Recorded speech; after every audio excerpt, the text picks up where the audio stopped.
Good morning, everyone. I think you're going to hear AI many times today.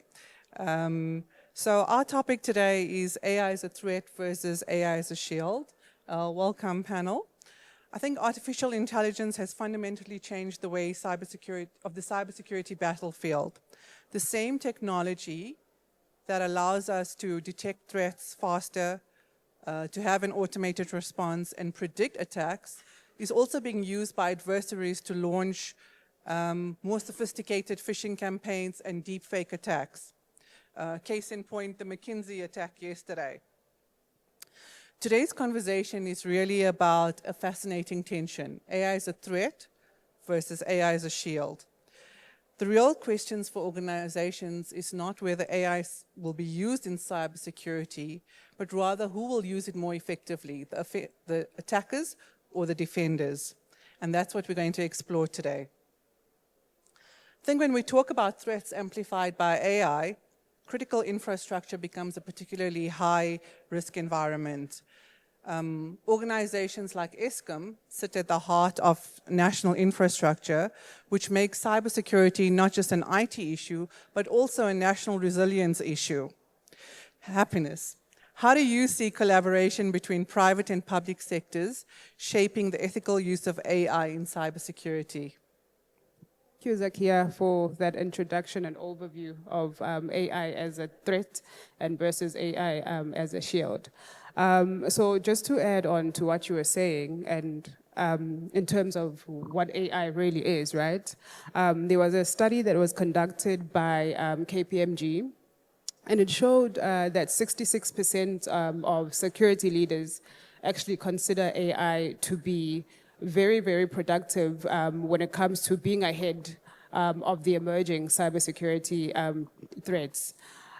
So when it comes to the SOC as well, in terms of being able to detect and being able to respond to the threats, as well as identifying vulnerabilities and also being able to actually prevent cyber attacks in real time.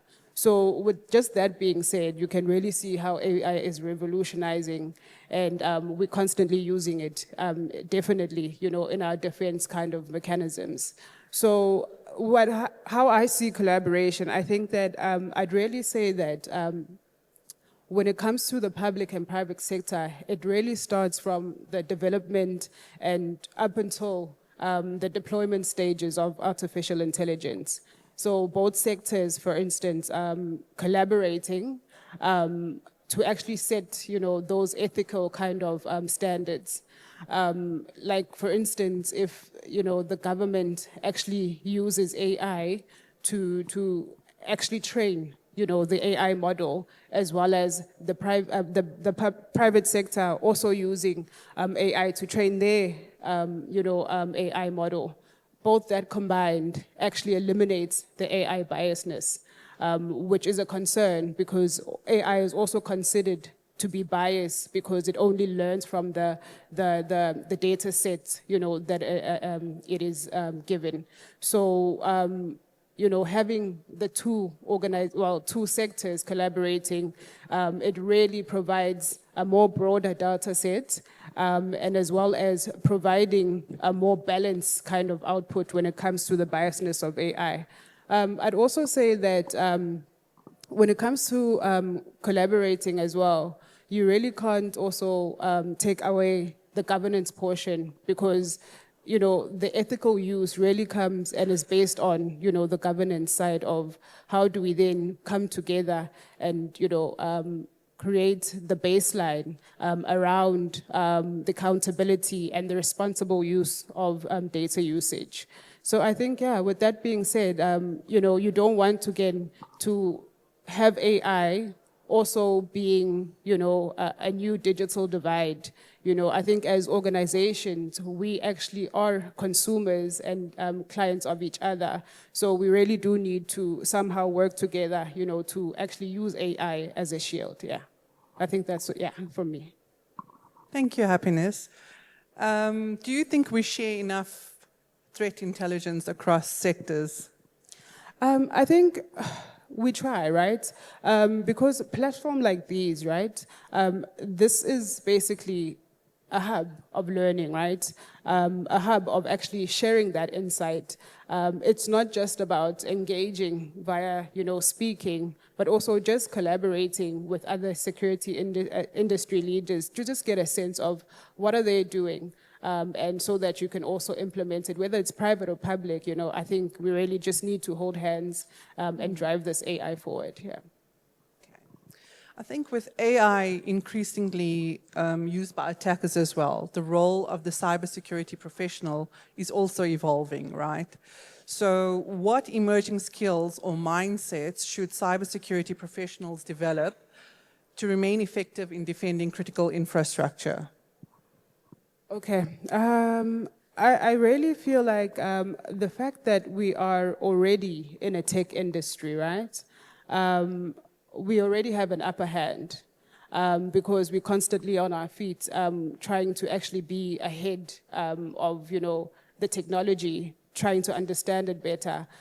So I think whether you're a governance professional, whether you're a cybersecurity professional, you already have a baseline of technology. So it's really just building on that to understand AI even more. So I'd really say just understanding how these AI models work so that you understand how they're also integrated into the ecosystem of the current security tools that we're currently using, right? I think as well, it just also perhaps training, getting those certificates for you to actually have that kind of structured knowledge and insight when it comes to the skills that you need. So yeah, I think it's really just being proactive and just understanding the tool, learning how to implement it, and just trying to be abreast and ahead, because threat actors also don't sleep. You have to also be able to audit, the algorithms that AI produces, because you really can't just rely on the tool itself. So, that also is an essential skill to actually be able to not just use AI, but also be in a point or a place where you also audit, monitor it, as well as prevent the AI systems themselves. Yeah. Okay. Do you think the future of the cyber analyst is more data scientist rather than investigator? So I'd really say it's a bit of both, right? Because AI is really data, right? It's really data driven. The other point is that you can't not have AI without data because AI really feeds from, the data sets, as I mentioned earlier, that you feed it. So it's a bit of both because you do need to investigate using data. You feed the data, you set the rules, you set the policies. So it's really a bit of both, if I can put it like that, yeah. Thank you, Happyness, for sharing those insights. So far, we've looked at the operational and the infrastructure side, but AI cyber threats also raise significant policy and governance questions, right? And AI is moving much faster than regulation in most parts of the world. So from a policy and governance perspective, Dr. Manda, where do you see the biggest gaps in South Africa's approach to regulating AI cyber-driven threats? And how do you think they should be addressed? Thank you so much. If we look at South Africa, one thing that we do very well is being, quite proactive. At times we are reactive, of course, in the development of policies, and legislation as well as regulatory frameworks. And if we look at the AI space, particularly because AI has been here for a while, but I think the impact hasn't been felt as much as it has been felt in the past 5 years. From a regulatory governance as well as policy side of things, South Africa has made quite significant progress. And why am I saying so? If we look at AI, it doesn't exist in isolation. It covers areas, from national security. There's issues around cybersecurity. There's issues around the data itself. Then there's issues around the technology. that is used, to ride, be it AI models. So I think what we lack is the coordination. Like I'm saying, it runs across data protection. We have, laws such as the POPIA. It was, developed over 10 years ago. Is it still relevant, particularly looking at the AI era? The answer is to some extent, meaning that I think what we need to do is really to catch up in terms of, ensuring that our regulations are updated, to cater for some of these developments. Let's look at the financial sector, for example. Like I'm saying, it cuts across financial services, issues of national security, because we have seen what is happening in terms of geopolitics today. AI is being used, or technology is being used, or cybersecurity is being used as one of, the threat vectors in terms of not just, on the cyber or the private, but even looking at geopolitics. So I think what needs to happen is to have that integrated approach in terms of how governments try and harness, all the policies, to speak to each other. And hence, like I said, if you look at maybe, I think Happyness did mention to say, there's issues around data, for example. How do we ensure that how data is regulated, issues of digital identity, issues of national security in such a way that we can have a proactive as well as an integrated approach in terms of how we govern or regulate AI. Because at this point in time, I'll give an example. It's something that is in our midst. There's large language models, you have it, there's driving cars that will be, coming in the future, self-driving cars. And obviously they are using AI models. If something happens, be it a road accident, who's liable? Who's accountable? Is it the technology itself? Is it the human? Is it the manufacturer? So I think that disintegration is something that needs to be addressed. Thank you. Thank you for that. Just on the back of that, do you think we are regulating too slowly and too cautiously? Yes, I'll say it depends really with the sector. I think from a public sector point of view, and we know that the public sector plays quite a critical role in terms of ensuring that they put an enabling environment, whether it's the regulation, whether it's, supporting the private sector, ensuring that the citizens are prepared, for some of these changes that are coming. I think the public sector is, as always, is reacting a bit, slow. From the private sector side of things, they've seen the opportunities that, come with artificial intelligence. We've seen how even the banking sector, for example, the insurance sector, even in agriculture, in mining, how they've sort of like embraced the use of AI in terms of, because it's about profit at the end of the day.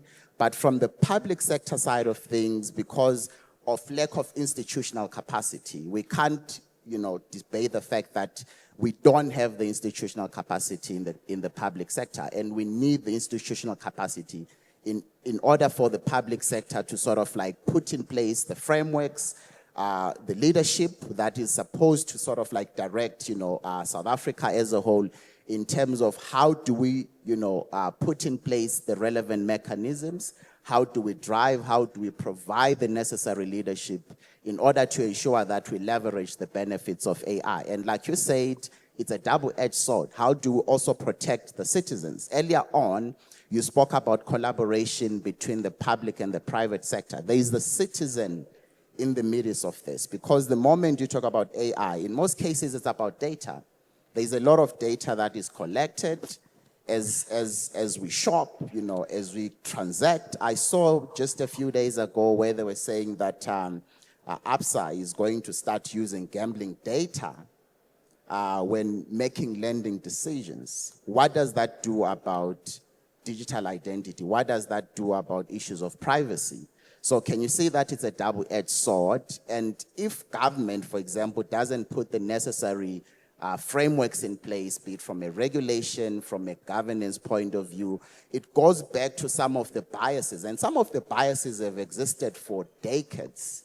Algorithms have existed as, it's not something that is new.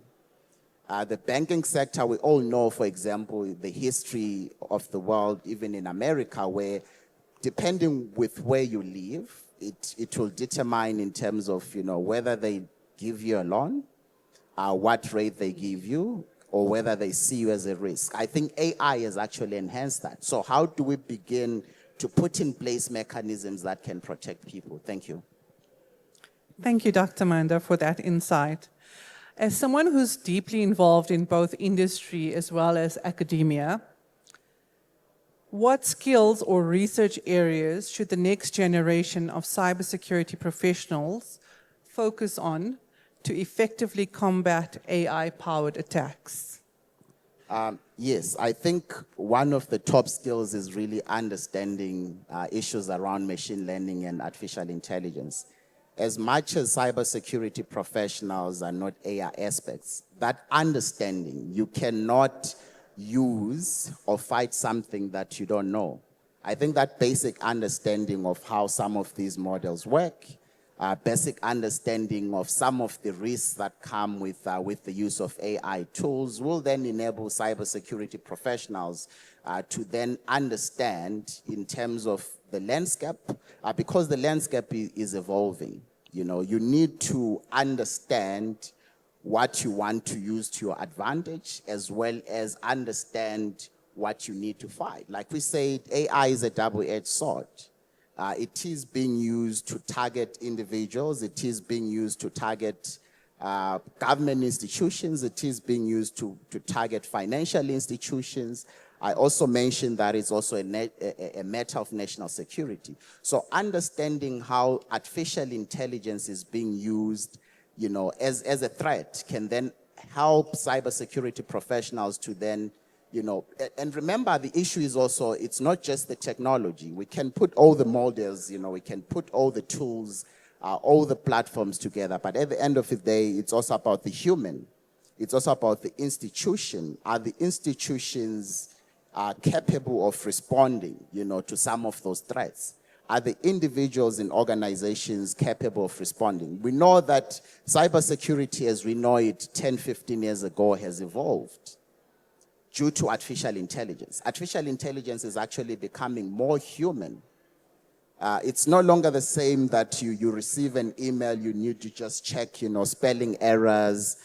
It has become so sophisticated, so much so that it can be used to penetrate organization, understand, and then use that information and that data against you. So as cybersecurity professionals, how do we begin to just move beyond, okay, what is the latest platforms? What are the latest tools that we can use, and focus more on the human? Thank you.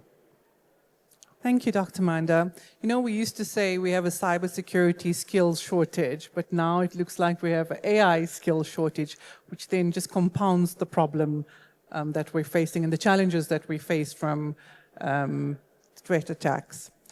Happyness, what strategies do you recommend for building a strong security culture that embraces AI-driven defense tools while mitigating risks from AI-powered attacks? So I really think that it comes back to awareness. I think just for employees to actually start being aware of how does an AI-powered attack look like. For instance, we've got deepfake, which is a current issue, right? So how do employees then ascertain and verify the request, that the threat actor would use in a social engineering attempt, right? So yeah, the basis really would start there in terms of understanding what AI is, and for employees also to catch on that. I think the other one would really be around having AI workshops, for instance, incorporating AI in everything basically that we're doing from an operational perspective.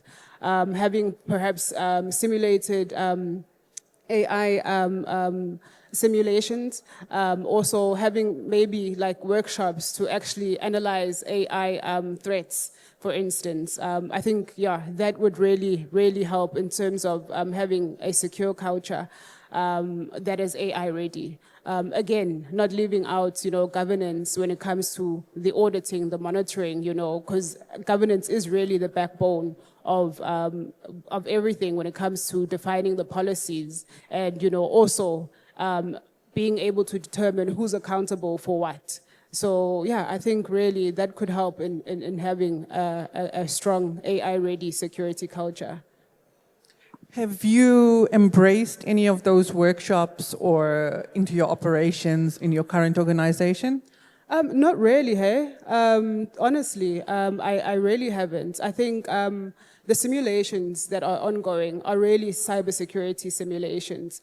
It's not really simulations, that actually incorporate AI within, the attacks. I'm yet to see them. I'm yet to be involved in them. But yeah, I think, that's a start for us to actually be AI ready.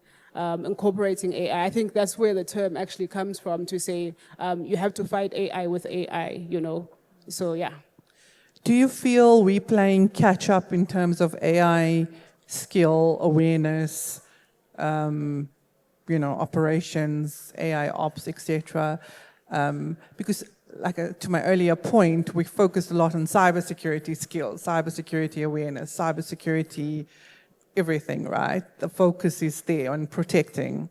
But now, do you think there's a gap between that and AI, and that skills or awareness shortage? Sure. I really think, yeah, we 100% play catch up, especially in the tech industry. Cybersecurity is even worse because we actually have to fight AI without, the proper standards in place, the proper policies in place, because of how rapid it's growing and how we've integrated into our daily lives, from your personal banking, to critical infrastructure.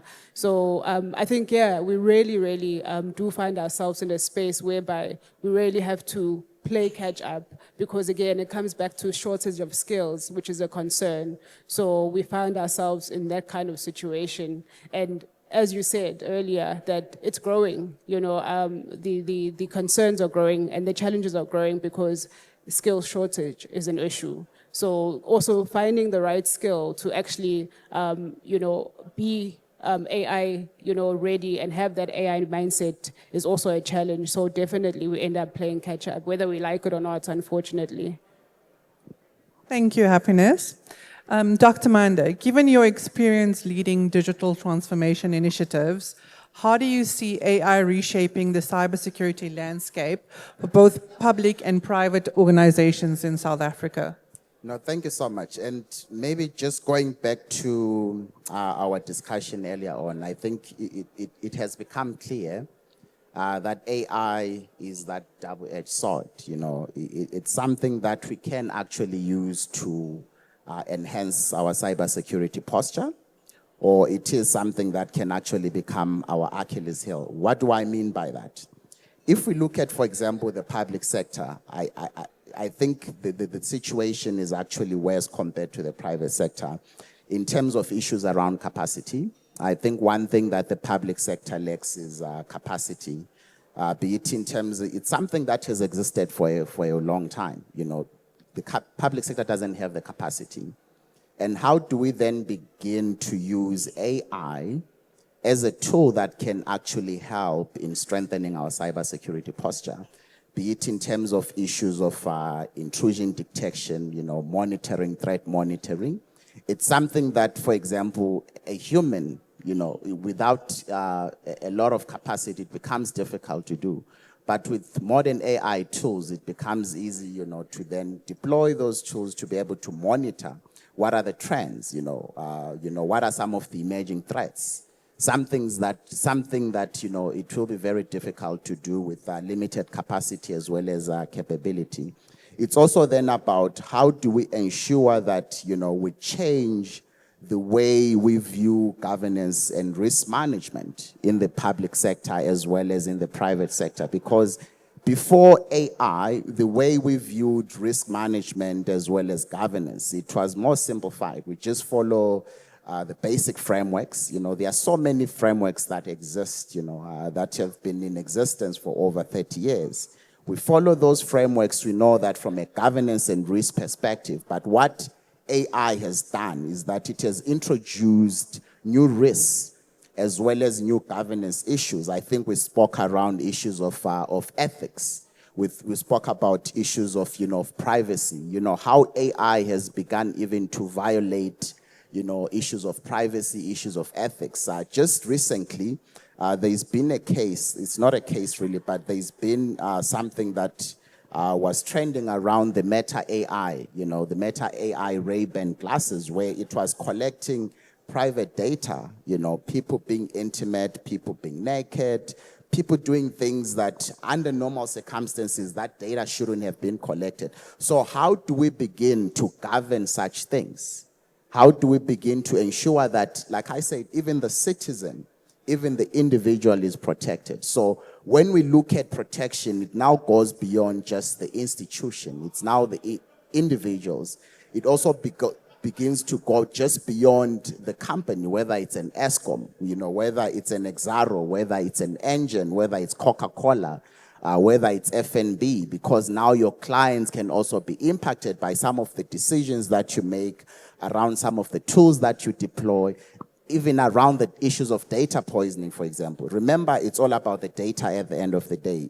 Injection, data poisoning, it can actually impact some of the decisions that are even made, the biases that have been there as long as, technology has existed as well as. So how do we begin to reframe that mindset in terms of, as a public sector, as a private sector, how do we begin to collaborate to ensure that we protect some of those critical assets? Now it's no longer just about protecting networks, because I know when we spoke about security 20, 30 years ago, it's really about ensuring that your network is secure.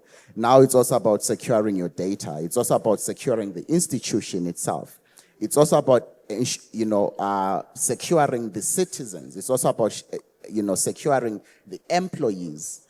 It's also about securing all the assets that, that whether from a private as well as a public sector.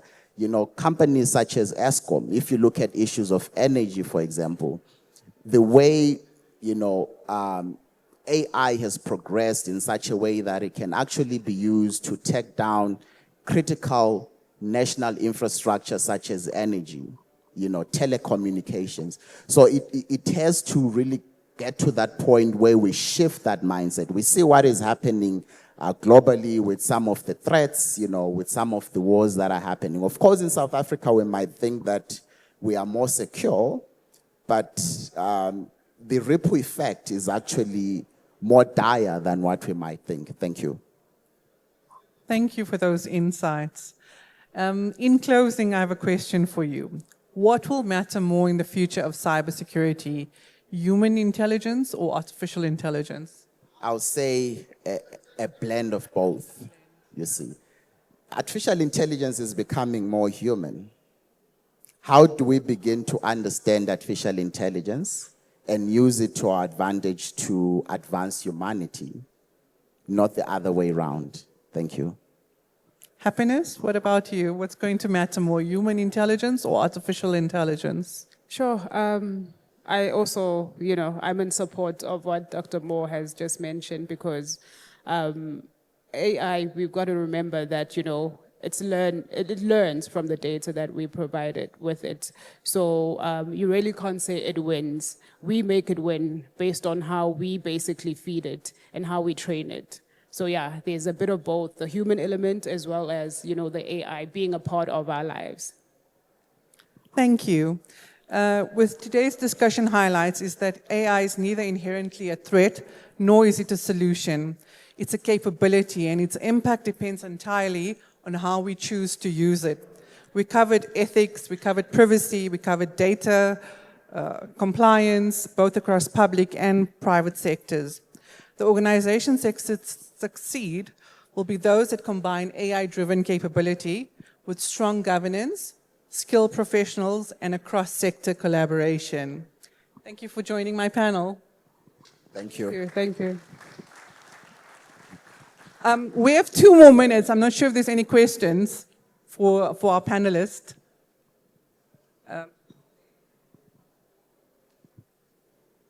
Sorry, we have 2 minutes, so we may as well use it.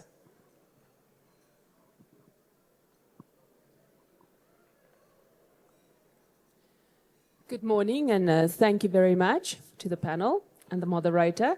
Dr. Manda, I have a question for you, please, if you don't mind. You made a comment regarding POPIA and it being perhaps a little bit more principle-based than what we would wish for when we start looking at guidances for new technologies like AI, as an example.